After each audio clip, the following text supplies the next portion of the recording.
Você conhece a história de Gideão? Abra comigo em Juízes, no capítulo 6. É tão interessante, nós amamos a Bíblia, mas o livro de Juízes é muito diferente.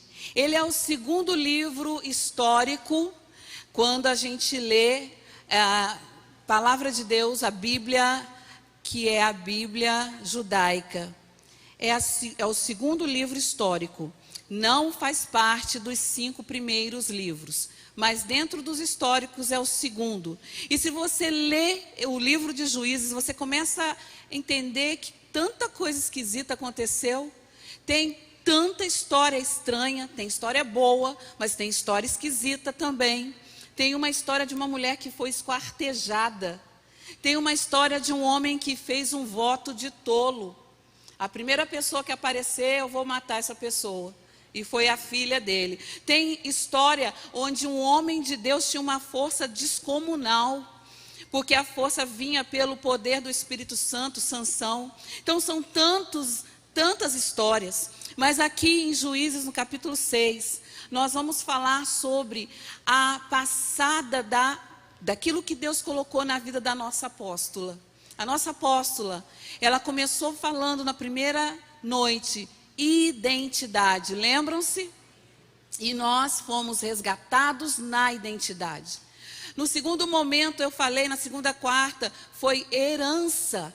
A herança que somos filhos amados de Deus. Amém? Na semana passada, a apóstola falou sobre desígnio. Meu Deus, gente, que palavra impactante. Eu estava ouvindo essa palavra de novo para poder pregar hoje. E olha o que é um desígnio. Olha na sua vida o que Deus ele tem para você. E hoje vamos falar sobre o propósito. E esse texto foi a apóstola que escolheu, que é Juízes, capítulo 6, do 11 ao 17.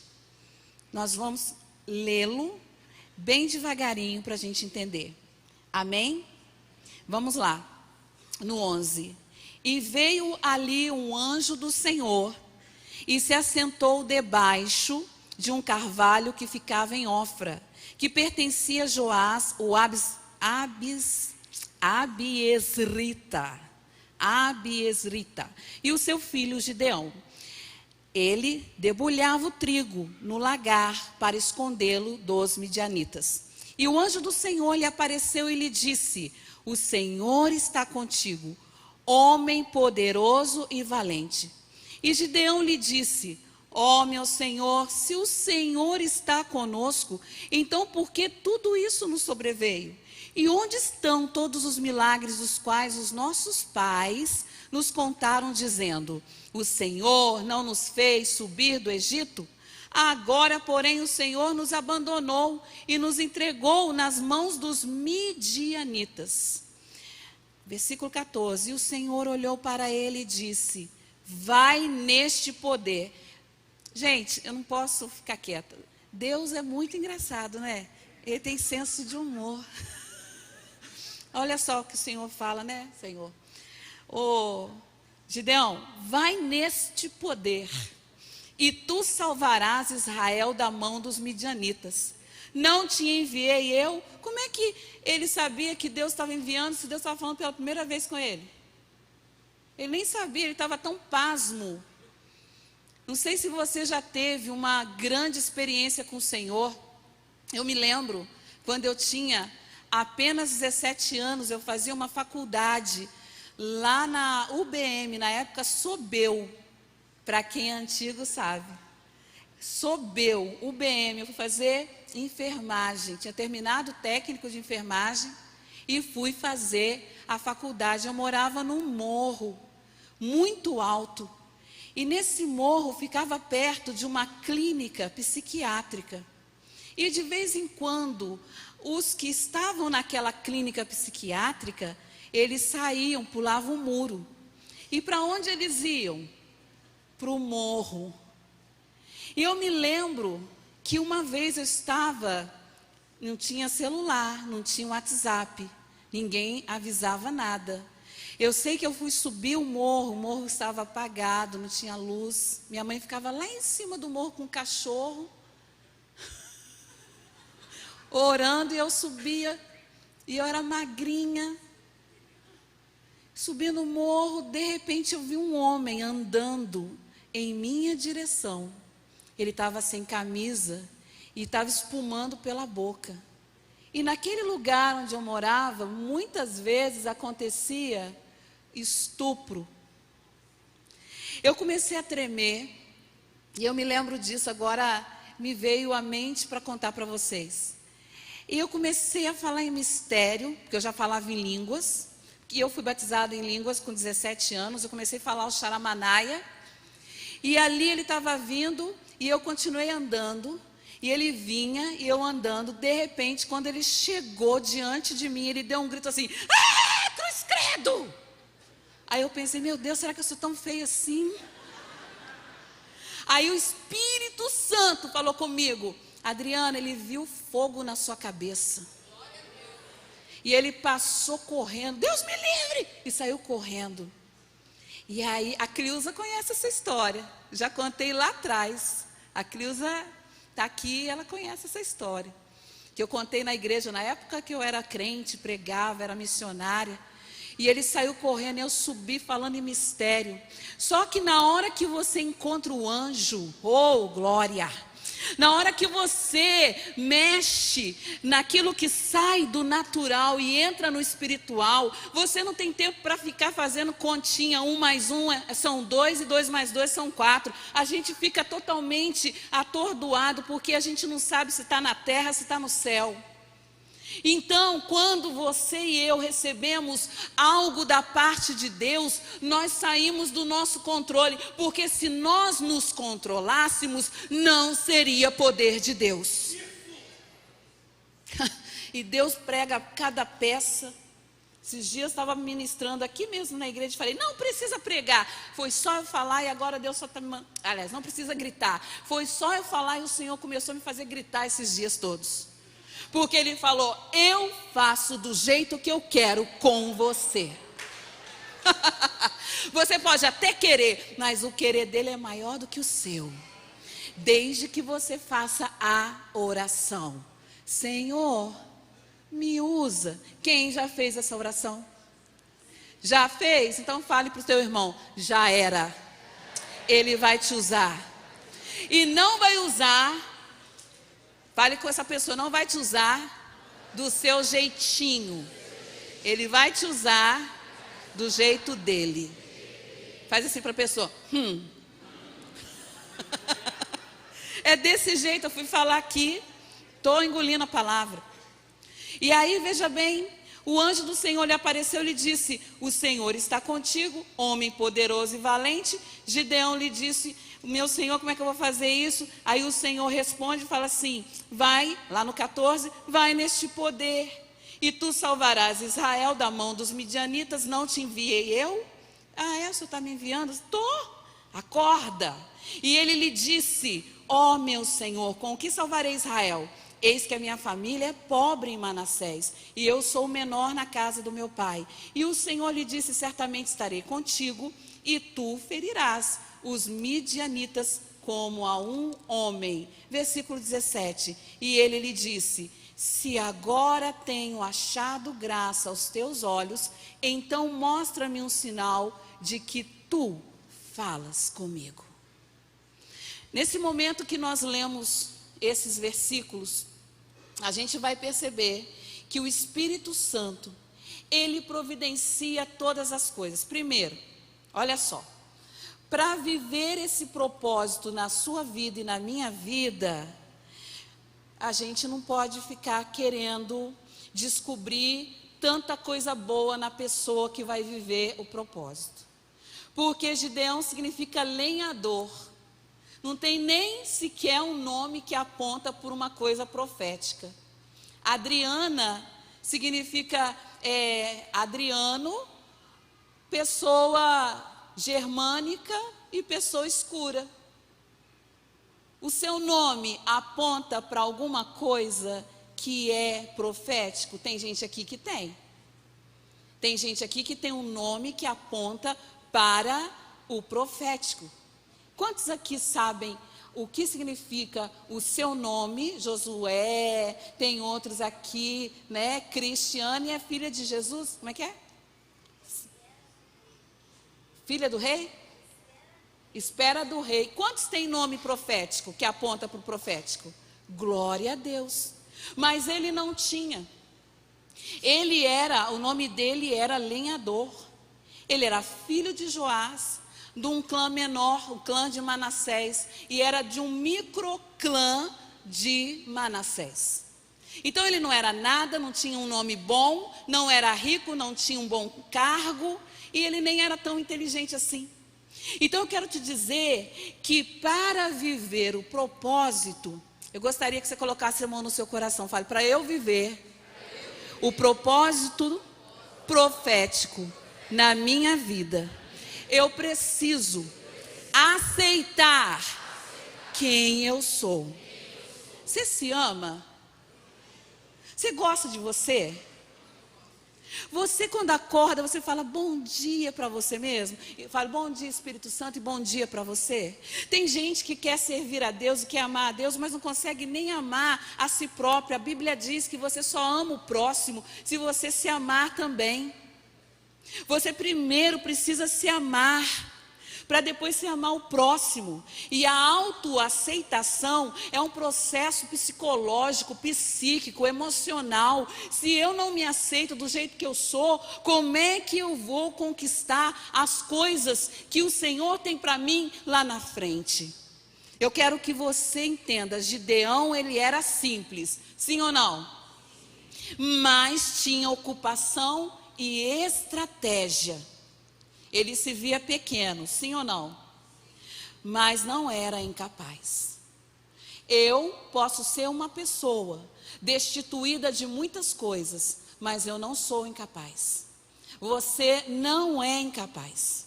E você pode ser simples, mas você é ocupado. Deus não chama pessoas desocupadas. A gente já ouviu muito isso. Você tem uma ocupação, Deus tem um propósito para você. E olha, quando a gente percebe no versículo 11 que Gideão estava ali, naquele lugar, trabalhando. A Bíblia fala no versículo 11 que ele estava debulhando o trigo no lagar. Lagar era um lugar de uva.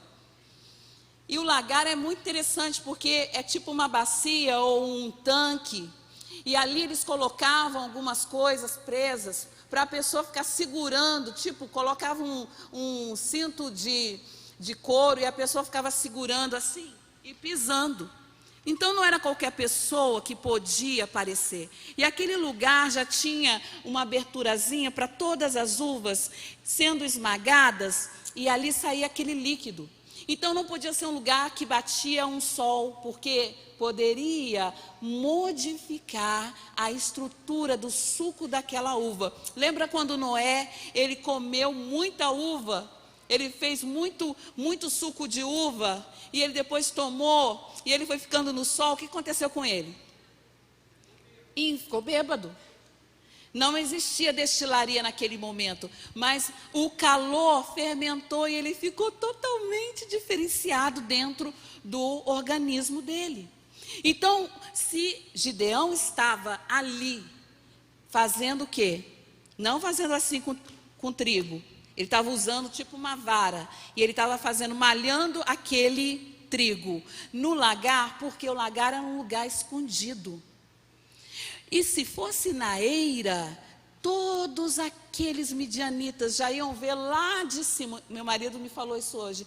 Lá de cima, naquele campo aberto, porque tinha que ser um campo aberto. A eira é um terreno aberto. E aí todo mundo ia falar, lá, está malhando o trigo, vamos lá. Vamos pegar tudo.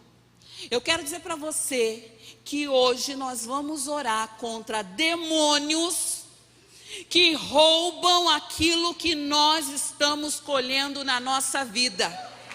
Uma coisa é a gente perceber que existe uma atividade do inferno contra nós. Mas outra coisa é a gente perceber e a gente tomar uma postura diante desse nível de ataque. Levanta sua mão e fale assim, Senhor, pelo nome do Senhor Jesus, debaixo do sangue de Jesus. Eu coloco a minha casa guardada, protegida, e todos os meus, todos aqueles ligados a mim, em relacionamentos, em parentesco, em trabalho, em estratégia, guardados na sua proteção. E eu oro agora, na autoridade do nome do Senhor Jesus, amarra aquele valente, aquele espírito maligno que tenta roubar minha paz, que tenta colocar areia no meu caminho, que tenta colocar pessoas estranhas para atrasar os meus projetos. Na autoridade do nome de Jesus, eu declaro sobre a minha vida: todo mal sai. Aplauda esse Deus. Oh Deus, coloca anjo na frente, atrás, em cima, embaixo. Anjos nesse lugar e anjos nos nossos territórios, guardando tudo que é nosso, em nome de Jesus. Ele, Gideão, podia ser simples, mas estava ocupado. Ele podia ser pequeno, mas não era incapaz. Isso bastava para Deus pegar esse homem e fazer algo surpreendente. Isso basta para você? Porque você não precisa ser muita coisa, você só precisa estar ativo nessa terra. Porque existem pessoas que elas estão debaixo de um espírito maligno da preguiça. Alguém conhece preguiçoso? A Bíblia fala: vai ter com o preguiçoso, vai ter com a formiga o preguiçoso. Não, se for ter com o preguiçoso não vai ganhar nada.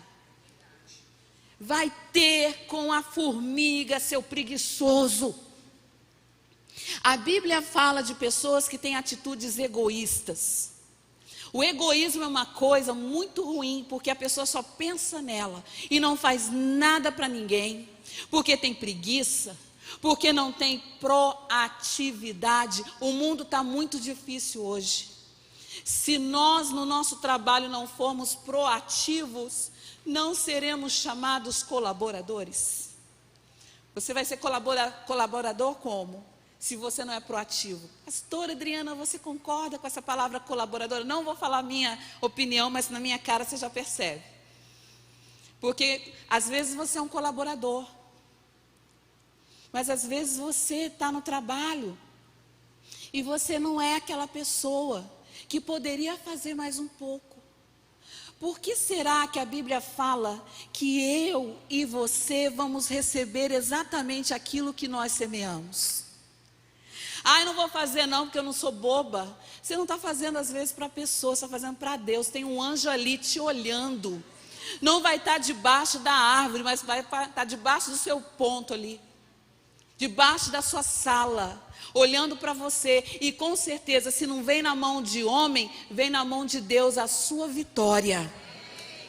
Então, muita gente egoísta, muita gente que não faz nada para o próximo. Eu só faço até aqui, se me mandar eu não vou. Confusão de mente.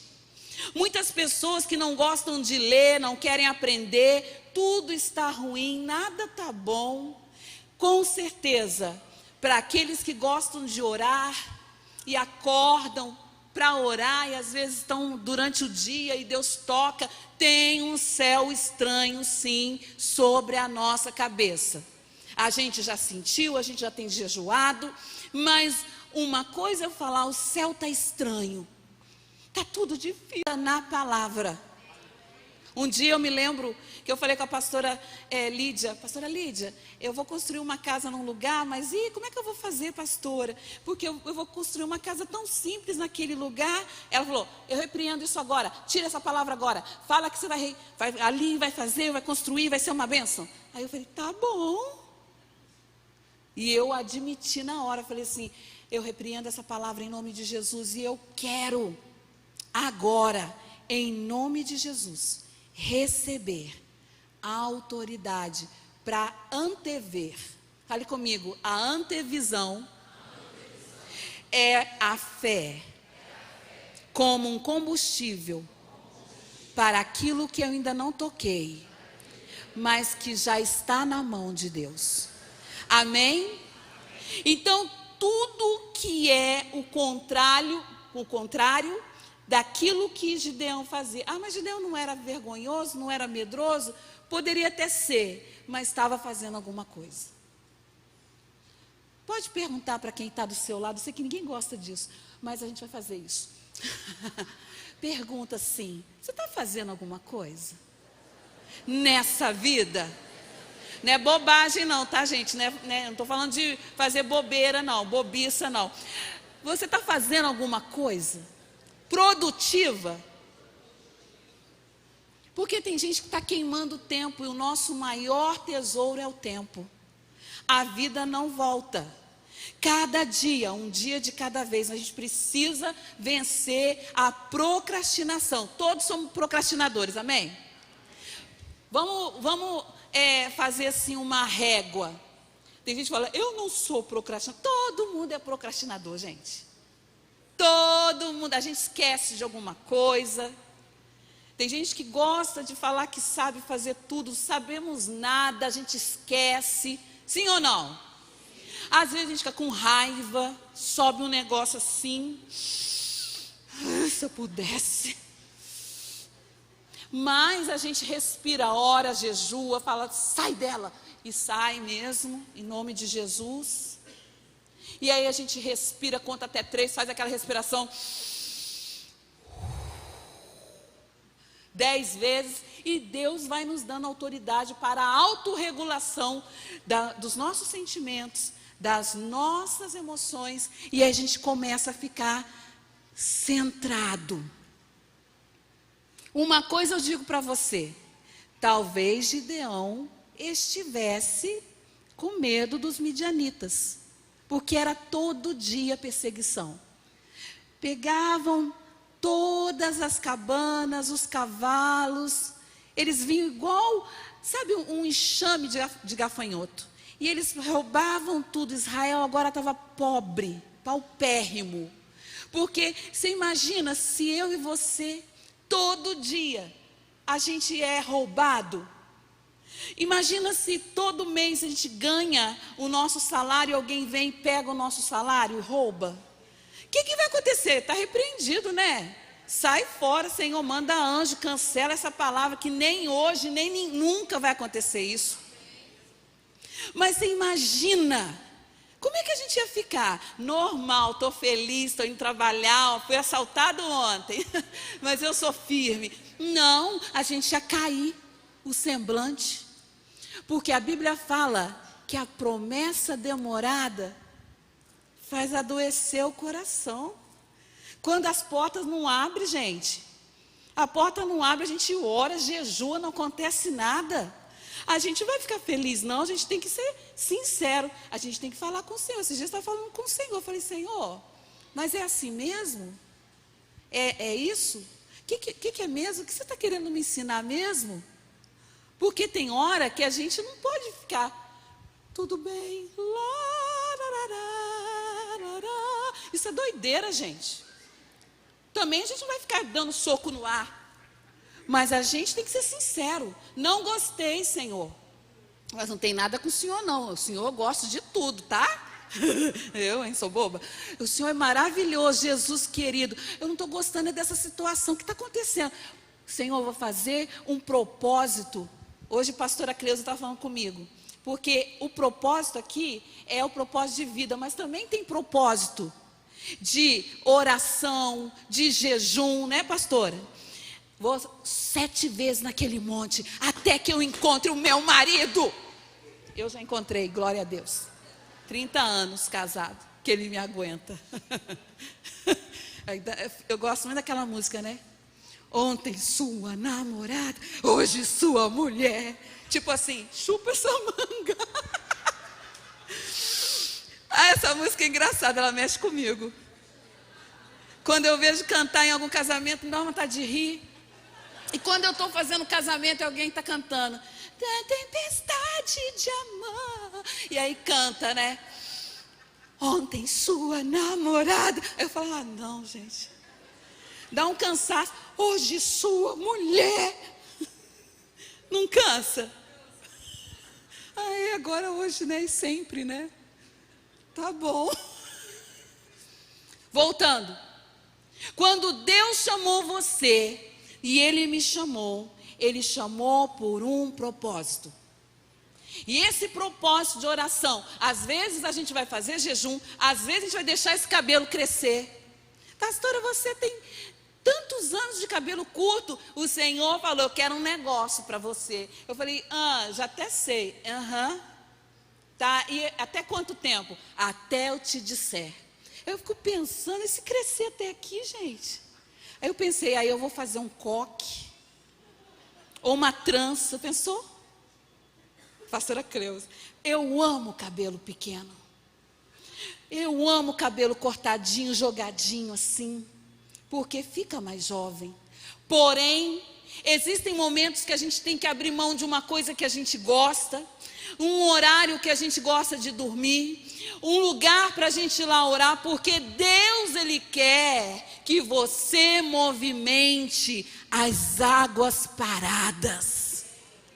Olhe para a sua frente e perceba as águas da sua vida. Começa a falar, Senhor, eu vou agitar essas águas. Eu vou agitar. Mas Adriana, é você que está agitando. Mas aí o Senhor vai me olhar agitando, igual Gideão, que sabia que podia ser roubado, mas mesmo assim ele encontrou um lugar estratégico, começou a malhar o trigo e ele fazia alguma coisa. Se você olhar lá para frente, em Juízes 6, lá no versículo 5, 6, 7, primeiro começa o povo sofrendo, chorando, sofrendo, falando tudo de ruim que acontecia ali. Mas aí tem um versículo que fala assim, aí o povo clamou ao Senhor. Tá vendo ali, veja como uma quebra de conformismo abre espaço para o propósito em nossa vida. Eles começaram a orar, porque eles só reclamavam. De novo, e de manhã, no outro dia, de novo opressão, de novo. O dia que eles pararam de reclamar e eles começaram a orar, o que aconteceu? Sequências, fale comigo, sequências espirituais que Deus dá ordem para os anjos fazerem em nossas vidas. Depende de algo nosso, oração e ação. Também não é para ficar só orando, não. É para orar e fazer a sua parte, porque o que Deus faz é aquilo que a gente não pode fazer. Mas aquilo que você pode fazer, Deus não vai fazer também. Então acordar cedo é com a gente. Arranjar trabalho é com a gente. Ganhar dinheiro é com a gente. Economizar dinheiro é com a gente. Fazer tudo, continha direitinho, é com a gente. Agora a saúde, o vigor, a unção é com o Pai das luzes. Que a Bíblia fala que não há nenhum nível de variação. Porque Deus, Ele é uma coisa só. E Ele escolheu abençoar você. Ele escolheu me abençoar todas as manhãs. E nós não podemos largar isso nunca. Então esse Gideão, ele estava debulhando o trigo, ele estava escondendo dos midianitas. E o que acontece? Acontece que a quebra de conformismo começou lá, quando aqui em Juízes 6, quero que você veja aqui, quando o povo começou a orar. Aqui no versículo 6, Israel ficou grandemente empobrecido. Juízes 6, 6. Ficou grandemente empobrecido por causa dos midianitas. E os filhos de Israel clamaram ao Senhor. Olha só que interessante. Assim que os filhos de Israel clamaram ao Senhor, o Senhor mandou um profeta para falar com eles. Fale comigo assim: clamei e a resposta vem. Clamei e Deus se movimentou com os seus anjos e com a minha resposta. Gente, não dá para ficar parado. Não pode ficar parado. Ai, mas eu não quero orar, não estou sentindo vontade de orar. Pega você por aqui e fala, vai orar sim. Eu estou sem inspiração, ora sem inspiração. Eu não tenho as palavras, então murmura. Deus vai te entender. Eu só consigo chorar, então chore. Mas faz alguma coisa, igreja. Para Deus poder entender que você está vivo, está viva ainda. Não importa o tamanho da perseguição, da luta e daquele exército. Importa a sua ativação. Levante sua mão e fala assim, eu vou ativar tudo que eu tenho direito. Sim. Fique de pé. Vamos fazer uma cara feia assim, ó. Ninguém vai lutar com uma cara boa. Vamos lutar MMA. Ninguém faz isso. Você que está em casa também, faz uma cara feia. Cara feia. Fecha suas mãos assim, ó. Faz uma cara feia.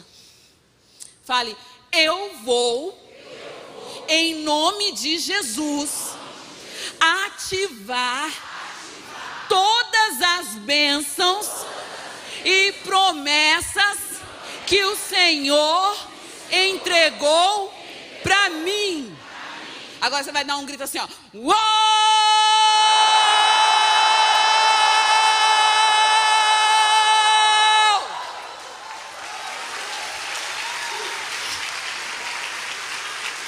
Glória a Deus. Pode sentar. Eu já fui tão mole quando eu era mais nova, que eu ficava com a boca sempre aberta. Aí às vezes eu babava. Eu era tão mole que eu não sabia fazer as coisas, eu não tinha ligação sequencial, fazendo uma atividade para passar para outra. Probleminhas, dificuldades, traumas, momentos difíceis, nãos, mexe com a nossa área cognitiva. E às vezes a gente fica mais lento, ou mais hiperativo, ou procrastinador, ou mais esquecido.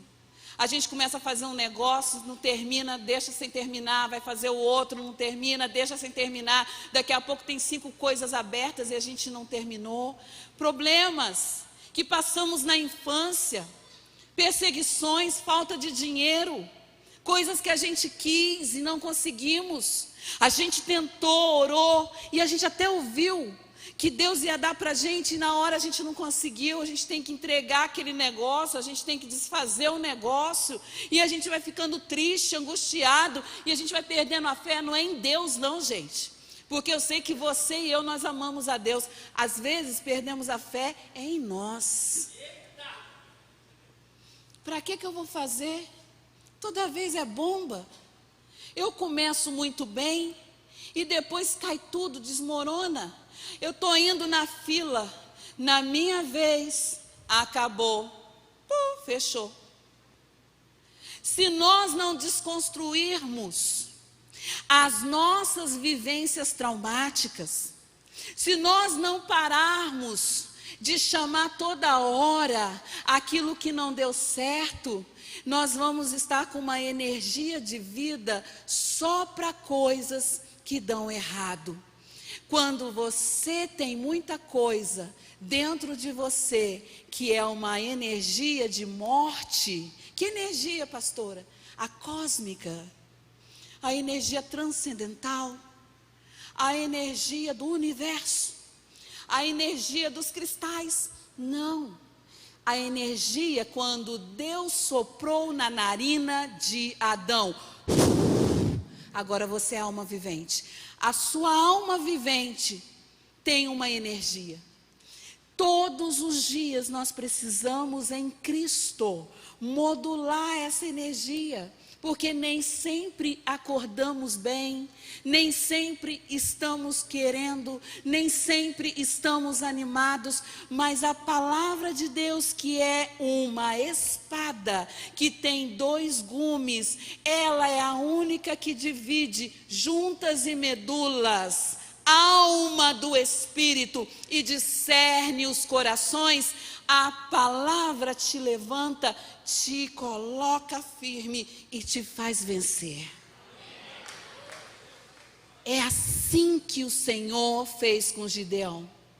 Embora ele soubesse que ao final de malhar o trigo, ele poderia ser roubado, ele fez como se fosse a primeira vez. Fale, eu quero viver como se fosse a primeira vez.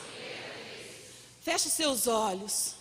Fale, Senhor, me perdoa todas as vezes que eu disse, nem sei porque eu nasci, nem sei porque estou aqui.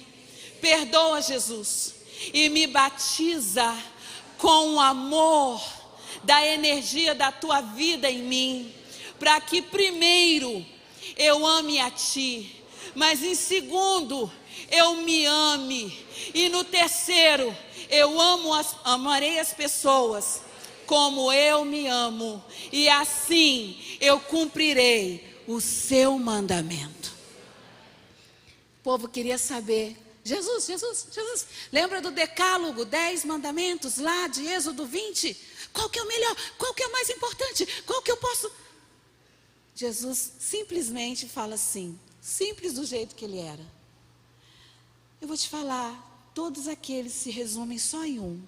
Amarás o teu Deus de todo o teu coração, de toda a tua alma e de todo o teu entendimento. Que eu não quero ninguém maluco. Eu amo a Deus.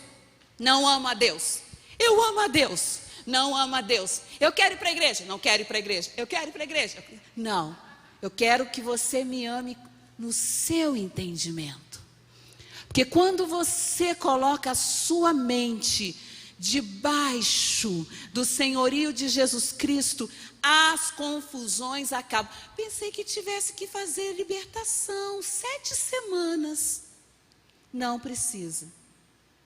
Precisa você amar a Deus de todo o teu coração, com as suas emoções, mas de todo o teu entendimento, nas coisas que você entende. Porque aqui ninguém está rasgando dinheiro, sim ou não? Alguém rasga dinheiro?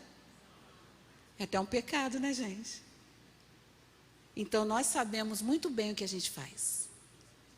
Amar a Deus com o nosso entendimento é uma coisa que faz a gente saber direitinho que Ele está conosco em todo momento, até no momento ruim.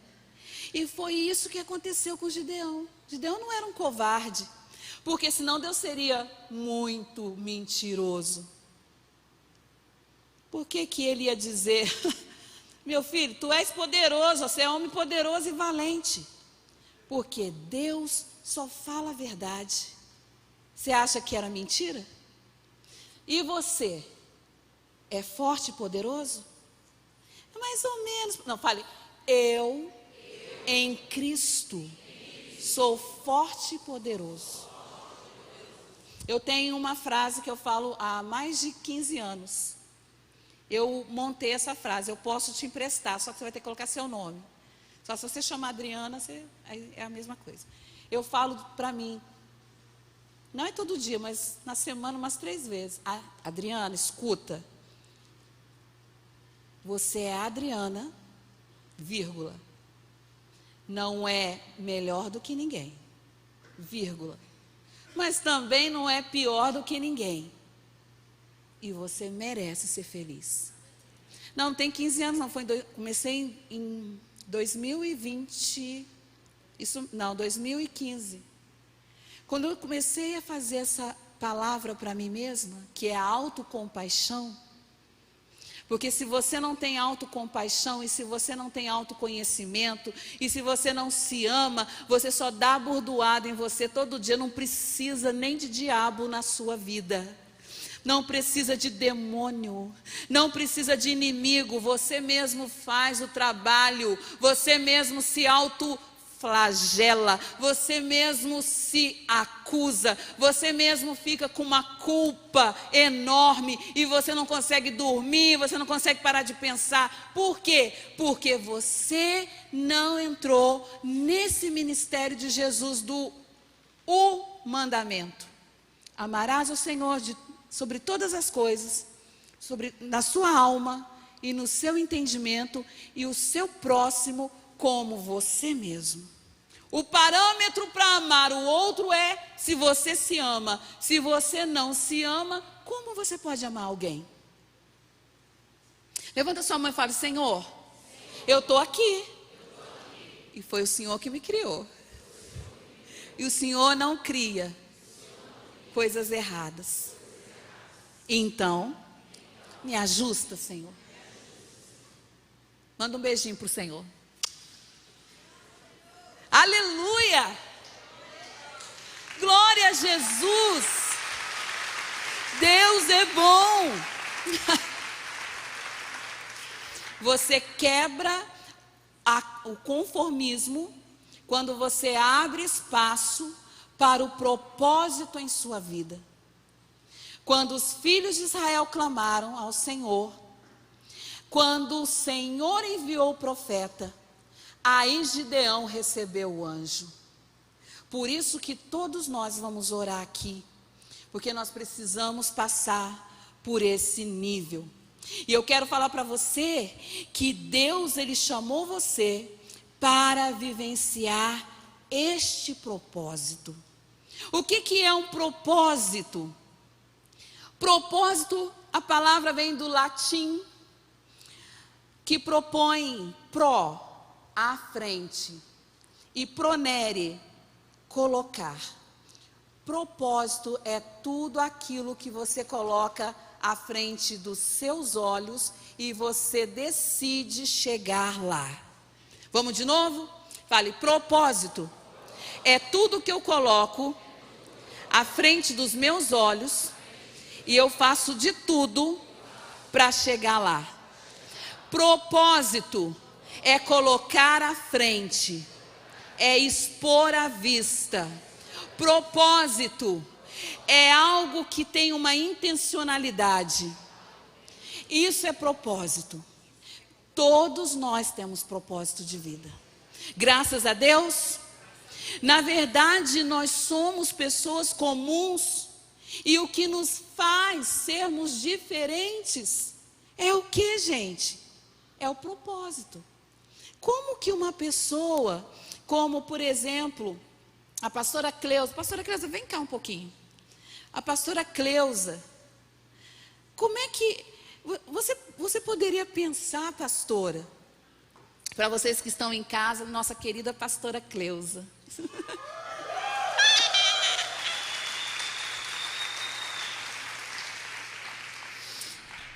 Pastora Cleusa, como é que você, assim, na sua vida, nessa sua jornada, e que eu sei que você é crente a vida toda, né? Como é que você viu um momento que quase acabou com o seu propósito de vida? Você tem algum momento assim? Tem muitos, né? Vou escolher um. Então, quando meus pais me ensinaram no caminho que eu devia andar. Boa noite, igreja. Boa noite, Projeto Vida. E eu realmente fui ensinada nos caminhos do Senhor. E quando criança, hoje eu estava pensando sobre isso, ontem eu falei na minha célula, eu nunca imaginei que eu seria quem eu sou hoje. Por quê? Porque eu não tinha nenhuma perspectiva. Quantas aqui, com mais de 40 anos, mulheres, gostariam de ser professoras? Levante a mão comigo. Tem ninguém que queria ser professora? Eu quero. Você queria? Ainda quer? Não quero mais não. Mas eu queria ser, porque era o que os meus olhos alcançavam. Era a única coisa que eu via. Eu não conhecia médico, eu não conhecia dentista, eu não conhecia pastor.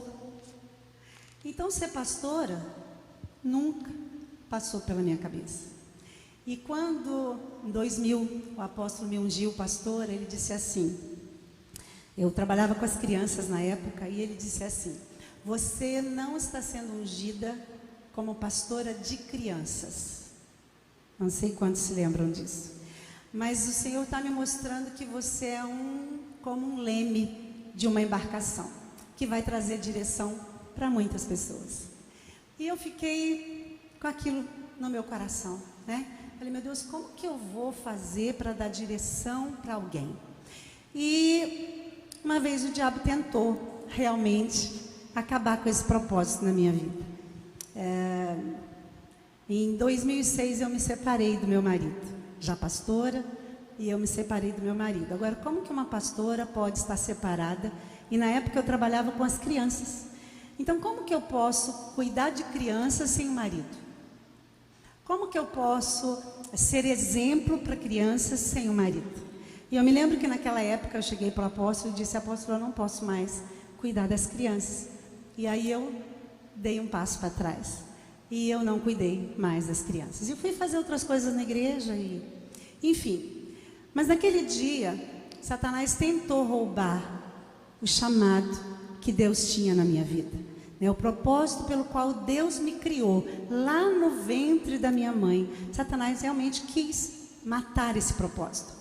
E os anos se passaram, e eu continuei pastoreando. Dei muitas direções para mulheres que queriam se separar na época. E eu dizia, não é porque eu sou separada que você tem o direito de separar. E Deus foi honrando. 6 anos depois, Deus disse que ia mudar a minha história.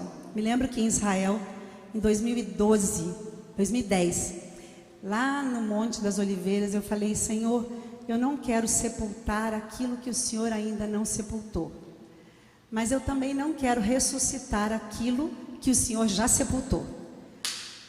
E 2 anos depois, eu estava nesse altar, me casando com o meu marido, novamente.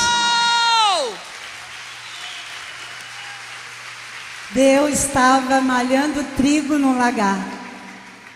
Eu estava fazendo o que eu podia fazer para que a obra do Senhor pudesse continuar sendo feita na minha vida. Mas o que Deus queria era me colocar no propósito que Ele tinha para mim. E hoje, quantos casais nós ajudamos, nunca na minha vida eu imaginei. Mas todas as vezes que Satanás, inclusive em 2006, ele tentou me matar mesmo, né? A Adri estava comigo no hospital e eu entrei para fazer uma cirurgia e eu não ia sair dessa cirurgia, em 2006. E eu me lembro que, quer dizer, eu não me lembro, eu lembro que a pastora Adriana depois compartilhou comigo, que a médica chegou do lado de fora e perguntou para ela, se você sabe fazer alguma coisa, faz logo, porque a gente está perdendo ela. E a Adriana fez o que ela sabia fazer. Senhor, não deixa ela morrer! Meu Deus! E eu estou aqui, porque o propósito de Deus é maior que você. O propósito de Deus é maior do que eu. E por isso, toda honra, toda glória, todo louvor, toda adoração seja dada a Ti, Jesus, seja dada ao Teu Filho, Jesus. Obrigada porque o Senhor tem um propósito na vida de cada um de nós. Amém. Muito obrigada. Amém, amiga. Santo Deus! Pastora Cleusa, ela me deu comida na boca no hospital quando eu tive pré-eclâmpsia da minha filha Débora, que está ali. Débora lá na UTI, eu toda inchada, pós-parto, Débora no CTI, eu lá deitada, eu não tinha condição de pegar a colher. Eu estava com tanta fome. De repente chega a pastora. E a pastora vem com aquele jeitinho dela, né? Esse jeitinho dela. Amor, você está com fome? Eu, não. Tô sim. E ela colocou na minha boca. Eu nunca vou esquecer isso. Caía assim do ladinho, ela limpava. Porque eu estava toda assim, ó. o propósito. A pastora falou que o apóstolo falou que ela não seria uma pastora de crianças, mas não só de crianças, mas de todo nível, né? Ele via ela como um leme. Na hora que você estava falando, eu entendi que a viagem nesse barco é a jornada da missão, mas o leme é o propósito. Porque o leme que vai dar direção. Porque você pode receber o seu propósito, mas você pode desvirtuar, pode virar o leme para um lado totalmente diferente. Vai acontecer a viagem? Vai, mas não do jeito que o Senhor quis. O propósito que Deus deu para Gideão era muito maior do que ele. Então eu quero te perguntar, qual é o seu propósito? Porque o propósito do Gideão era uma realização que Deus falou que ele ia fazer. Porém, tem uma coisa muito interessante que eu quero que você escute. Gideão, ele tinha essa autoridade muito forte da parte de Deus, porém, você vai ver a história toda, depois você lê na sua casa, ele entrega um sacrifício para o Senhor. Mas ele faz uma coisa que é ímpar. Ele rompe com uma história de idolatria paterna. E se você lê o livro todo de Juízes, era muito comum que o povo de Israel tivesse ídolos. E eu quero te dizer que quando ele pega aquele monte de boi e ele faz um sacrifício ao Senhor, as pessoas de lá até mudam o nome dele e falam assim, ele foi contra Baal, porque ele modificou a estrutura. Baal era o deus da época. Então, o propósito de Gideão foi modificar uma história geográfica, porque lá na frente ele vai chamar os homens e vai ter Gideão com 300 homens e vencem os midianitas. Ele modifica uma história geográfica, sim, mas ele quebra com uma palavra de maldição dentro do clã, da família. Ele cancela uma ingerência maligna que passava por todos que eram daquele sobrenome. Então eu quero te dizer que eu e você fomos chamados para quebrar todo nível de atraso, de malignidade que rouba a nossa história, rouba o nosso sucesso. Deus, Ele chamou você para quebrar esses ciclos de repetições. O Senhor chamou você no poder do Espírito Santo para, como Gideão, nem tão grande, nem tão rico, nem tão inteligente, mas a pessoa que Deus colocou o poder nele para executar o novo de Deus. Fale, eu recebo em nome de Jesus todas as bênçãos, as benesses, todos os desafios diante do Senhor, porque eu rejeito agora tudo que vem para matar, para roubar e para destruir. Eu sou alguém que não apenas recebe profecias. Queridos, Gideão não foi igual a algumas pessoas. Tem gente que recebe profecia, já recebeu 50.000 profecias. Tem gente que corre atrás de profecia. E essas pessoas recebem tanta profecia e não fazem nada com essa profecia. Já virou um vício. Fale, Senhor, me perdoa. Outros recebem não profecia, mas recebem propósito de vida. E nesse propósito de vida, o Senhor honra essas pessoas. Agora eu te pergunto, você faz parte dos caçadores de profecia? Ou você é daqueles que buscam o seu propósito em Deus? O leme é o propósito, mas você vai ter que colocar a mão ali e conduzir. O esforço é seu. Paulo estava lá sem enxergar. E ele chama Ananias, o profeta, Paulo no Novo Testamento, e ele fala, vai lá, Ananias, fala, vai à rua direita, encontra Paulo, que era Saulo, ora por ele vai enxergar, e depois fale para ele, Paulo, você vai ver, meu filho, que é só por muito esforço que ele vai ganhar o reino de Deus. O que é esse esforço? Deixar a idolatria, deixar a impureza, deixar o ódio, liberar perdão, parar de ser egoísta, parar de ser mesquinho, deixar de ser fofoqueiro, deixar de desejar mal para o outro, desejar que o outro se dê mal para nós entrarmos. Todo mal tem que sair, porque Deus, Ele só vai nos dar o propósito exato quando nós andarmos naquela direção que é dEle. Fale, eu vou fazer isso. Então, para viver o propósito, descubra as estratégias que Deus tem para você. Eu não sei o que Deus vai te pedir, mas nós vamos ativar isso hoje. Eu tenho uma pessoa aqui que chama o Renan, é o Renan, ele está sentadinho ali. O Renan é um homem de propósito. O Renan um dia escancarou aqui, eu pedi para ele não falar isso aqui, não pode vir, Renan. Eu pedi para ele não falar isso hoje, porque você só vai ouvir isso se você for no Vida Contagiante. Mas quem está aqui que já ouviu, né? Quem aqui já ouviu e sabe? Fala assim, é um testemunho. Mas quase que você não viveu o seu propósito. Você tem 5 minutos. Você consegue. Shalom, igreja. Estou um pouquinho rouco.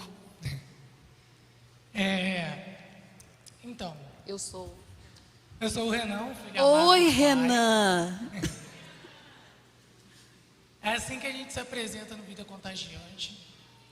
E há uns 3 anos atrás, eu entrei no Vida Contagiante com muito medo, com muito receio. Já faço parte da igreja desde meus 14 anos de idade. E vi o Vida Contagiante nascer na igreja, né, pastor? Eu aconselhava junto com a pastora, quando aqui era a tenda. E isso eu tinha uns 15 anos. De tantos traumas que eu tinha da minha infância. E Você vai falar o seu propósito no Vida Contagiante. O que você faz lá? Igual mãe. E meu propósito no Vida Contagiante, hoje, é trazer esperança para as pessoas. No primeiro dia que eu entrei na Vida Contagiante, eu encontrei essa esperança. Aqui, não só na igreja, mas em toda parte do mundo, na nossa sociedade, existem pessoas que vivem de traumas da sua infância, traumas emocionais, traumas físicos e compulsões. Tudo isso eu tinha na minha vida. Ainda tenho, estou em recuperação ainda. Estou em recuperação em várias áreas. Uma delas é a ira. Uma pessoa tão calma. Ira. Mas eu sou muito impulsivo. Eu sou muito calmo até que apertem meu calo.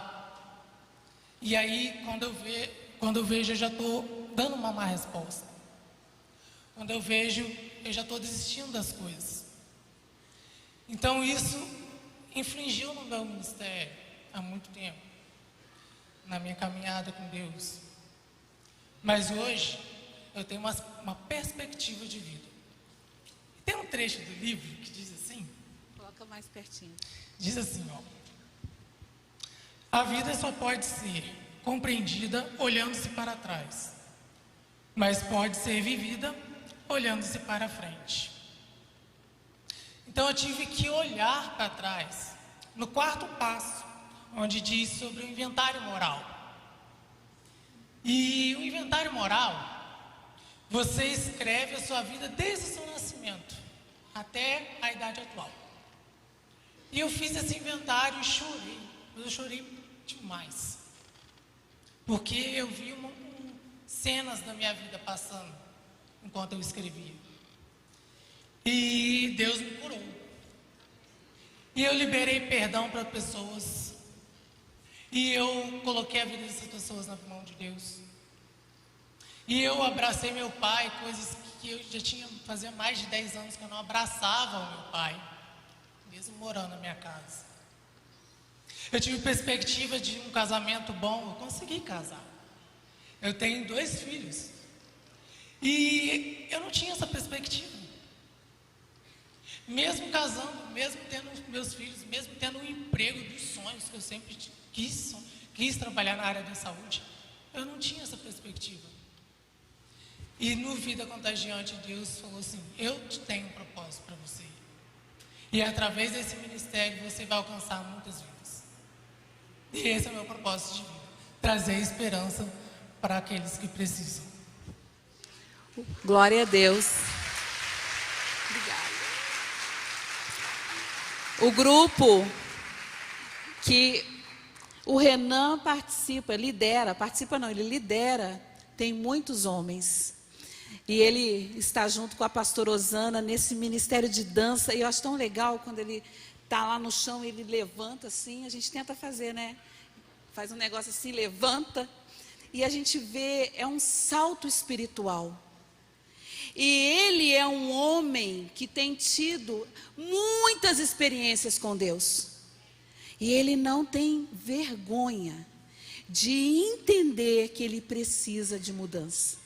Quero convidar você para ficar de pé, porque o propósito, a palavra propósito, ela é o seu objetivo. Fale, meu objetivo, o meu intuito, a minha proposta, algo maior do que eu mesmo. Eu tenho um propósito profético sobre a minha vida. Eu quero que você, nesse momento, o louvor, eu quero chamar, já está aqui, né, o louvor, glória a Deus. Eu quero chamar meu marido, o pastor Elcio, ele vai trazer o óleo aqui.